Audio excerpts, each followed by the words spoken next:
इस भाग में हम कक्षा 10वीं विज्ञान जो विषय होता है उसकी प्रायोगिक कॉपी कैसे लिखना है उसके बारे में हम बतलाएंगे।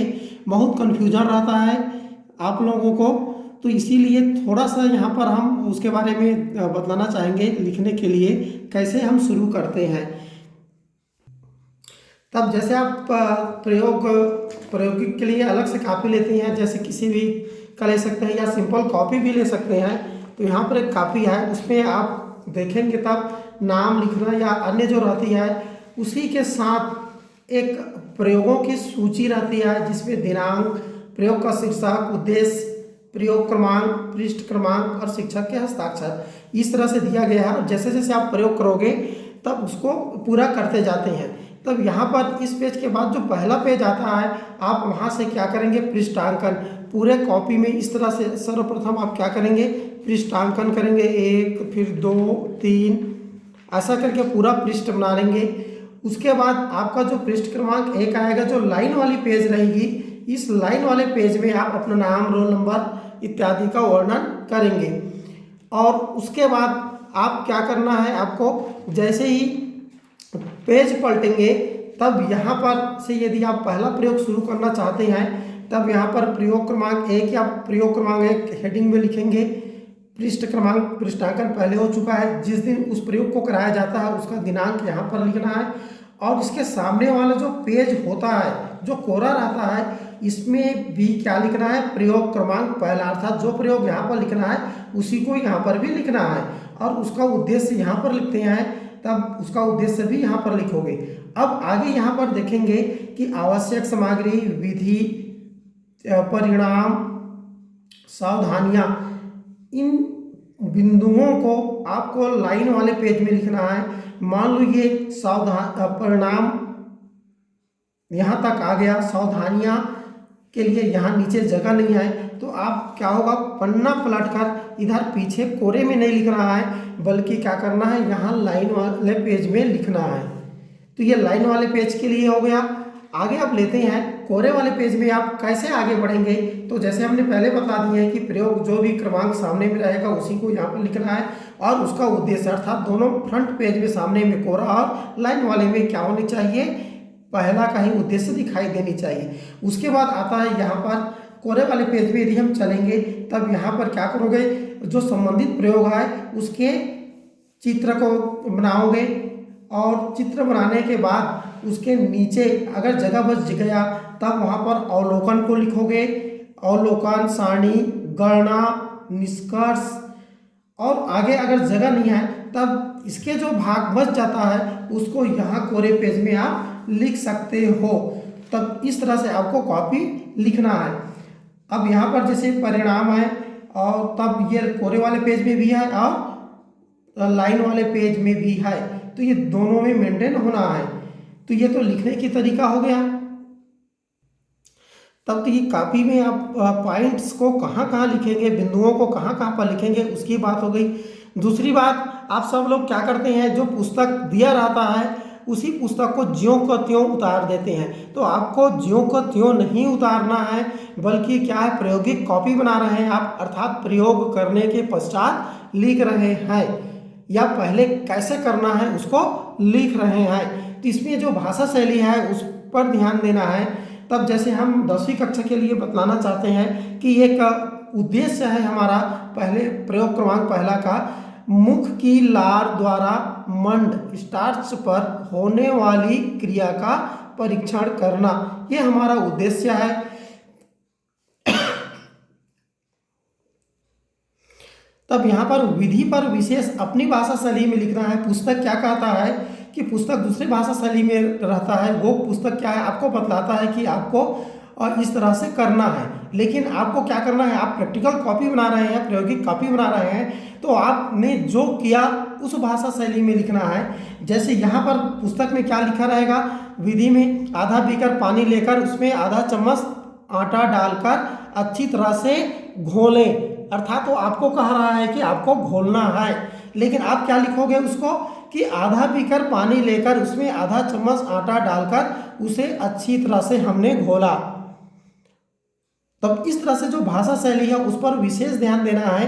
आगे यहाँ पर है, अब इस बात की जांच हम कर लेते हैं पहले कि आयोडीन वास्तव में सही है या गलत। तब उसको हम क्या करते हैं कि जांच करते हैं कि आयोडीन का जो घोल मिला है वह नीला रंग देता है या नहीं देता, अर्थात नीला रंग देता है या काला रंग देता है। इसकी पहले जांच कर लेते हैं। तो उसको इस तरह से लिखेंगे कि अब इस बात की जांच किया कि घोल आयोडीन के साथ नीला या काला रंग देता है। तो ये तो हमने आयोडीन के जो घोल है उसकी सत्यता की जांच कर ली। अब इसके बाद क्या करते हैं, प्रयोग के लिए आप क्या करोगे, क्योंकि प्रयोग के लिए आप 2 परख नली लेना है, उसका नामांकन करना है। तब उसको कैसे लिखोगे आप, अब 2 साफ परख नली को लेकर उन्हें क और ख नाम दिया। चूंकि पुस्तक में क्या लिखा होगा, पुस्तक में लिखा रहेगा कि 2 परख नली लीजिए और उन्हें क्रमशः क और ख नाम दीजिए। पुस्तक ऐसा लिखता है, वो आपको करने के लिए कहता है। लेकिन अब उसको लिखेंगे कैसे आप कि हमने 2 साफ परख नली लिया और उनमें से एक को क और दूसरे को ख नाम दिया। अब इसके बाद अब पुस्तक में क्या लिखा रहेगा, पुस्तक में लिखा कि प्रत्येक परख नली में 20-25 बूंद आटे की घोल डालना है। ठीक है, तो डालिए ऐसा लिखा रहेगा। लेकिन आपको डालिए कहा गया है तो आपको डालना है, तो लिखोगे कैसे इसको, तो लिखना है आपको कि प्रत्येक परख नली में आपने कितना बूंद डाला, 10, 15, 20, उसी को लिखना है। तो यहाँ पर जैसे इस कॉपी में जो मेंटेन हुआ है कि प्रत्येक परख नली में 20-20 बूंदे आटे का घोल डाला, अर्थात विद्यार्थी या आप लोग क्या करोगे, उसको डालते हो, इसीलिए आपने क्या लिखोगे, उसमें डालते हैं या फिर डाले या डाला। अब उसके बाद क्या किया, अब क परख नली में लार डाला। क्योंकि उसमें आपको निर्देश दिया गया है कि इस तरह से आप मुंह के पास ले जाकर आप क्या करोगे, लार को डालिए, ऐसा लिखा रहेगा। लेकिन आपको लिखना क्या है वो, अब क परख नली में लार डाला। अब इसके बाद लार डालकर क परख नली को अच्छे से हिलाया। और इस बात को भी आप लिखेंगे कि परख नली क्रमांक जो ख है उस परख नली में लार हमने नहीं डाला है। अब इसके बाद दोनों को 2 घंटे के लिए रहने दिया। अब उसके बाद क्या करना है, आपको लिखना क्या है, 2 घंटे के बाद हमने दोनों परख नली में 2-2 बूंद आयोडीन का घोल डालकर उसका अवलोकन किया। तो ये विधि में इस तरह से अपने शब्द में आपको लिखना है। अब विधि को हमने लाइन वाले पेज में लिखना है, कैसे लिखना है आगे। अब आपने क्या किया, वहाँ पर अवलोकन किया, अवलोकन को आप कोरे पेज में लिखना है। तो अवलोकन के लिए हम यहाँ पर आ जाते हैं। जैसे आपका जो प्रयोग किए हैं उसके लिए परख नली का सांकेतिक चित्र यहाँ पर बना दिए, उसके नीचे जगह है, तब अवलोकन को लिखोगे। अगर यहाँ जगह नहीं है तो आप क्या करोगे, इधर पलटकर फिर जो अगला कोरा पेज मिलेगा उसमें आप लिखेंगे। तब यहाँ पर आप देखते हैं कि अवलोकन, आपने अवलोकन किया। क्या अवलोकन किया कि आयोडीन की बूंद डालने के बाद क्या हुआ, परख नली के विलयन में जो रंग में परिवर्तन नहीं हुआ जबकि ख में परिवर्तन हुआ।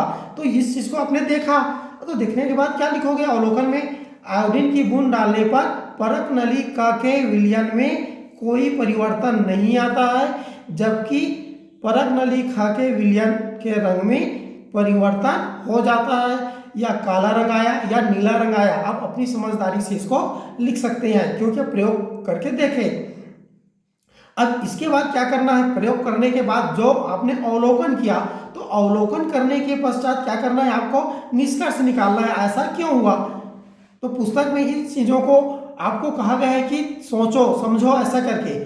अब जो आपको समझ में आया उस चीज़ को निष्कर्ष के रूप में लिखो। जैसे इन्होंने जो लिखा है निष्कर्ष में कि लार की उपस्थिति के कारण परख नलिका में उपस्थित स्टार्च माल्टोज में बदल गया। अर्थात उन्होंने निष्कर्ष से पाया कि लार हमने डाले थे, इस कारण क्या हुआ, जो स्टार्च है वह उसका पाचन हो गया और माल्टोज में बदल गया। अतः आयोडीन के विलयन डालने पर उसके रंग में परिवर्तन नहीं हुआ। तो इस तरह से निष्कर्ष निकला और इस निष्कर्ष के आधार पर परिणाम मिला। क्या परिणाम मिला कि लार भोजन में उपस्थित स्टार्च को पाचन कर माल्टोज में बदल देता है। तो इस तरह से हमने क्या किए, जो लार के द्वारा जो अभिक्रिया होती है उस क्रिया का हम परीक्षण में निष्कर्ष प्राप्त कर लिए। तब परिणाम को कोरे वाले पेज में भी लिखेंगे और उसके बाद यहाँ पर क्या हुआ, विधि के बाद यहाँ पर जो आगे जितना भी विधि आप पॉइंट वाइज इसको और बड़ा लिख सकते हो जैसा आप करते हैं उसके हिसाब से, और परिणाम उसके बाद लिखोगे। तब क्या हुआ, लार भोजन में उपस्थित स्टार्च का पाचन कर उसे माल्टोज में बदल देता है। चाहो तो और आगे लिख सकते हो, लार क्या करती है, मुख से ही पाचन करना शुरू कर देती है और जो भोजन में उपस्थित स्टार्च है उसे माल्टोज में बदल देता है। ये परिणाम निकला। अब उसके बाद फिर सावधानियां, तो सावधानियां को आपने क्या क्या शब्दावली है उस पर ध्यान देना है। तो ये पुस्तक की भाषा में ही दिखाया जाता है, इसीलिए इसको ज्यों को त्यों लिख सकते हो। तो क्या हो जाएगा, दोनों परक नलियों में आटे की घोल की बूंदें समान मात्रा में हो, और इसी तरह से लार की मात्रा परक नली में उपस्थित घोल के मात्रा के बराबर ही डालें। तो ये सावधानियां को उसी भाषा में ही लिखना है। तीसरा है, परक नली का अवलोकन 2 घंटे बाद ही करना है। तो ये सावधानियां को पहले आपको पढ़ लेना है और पढ़ने के बाद इन सावधानियों के आधार पर आपको प्रयोग करना है।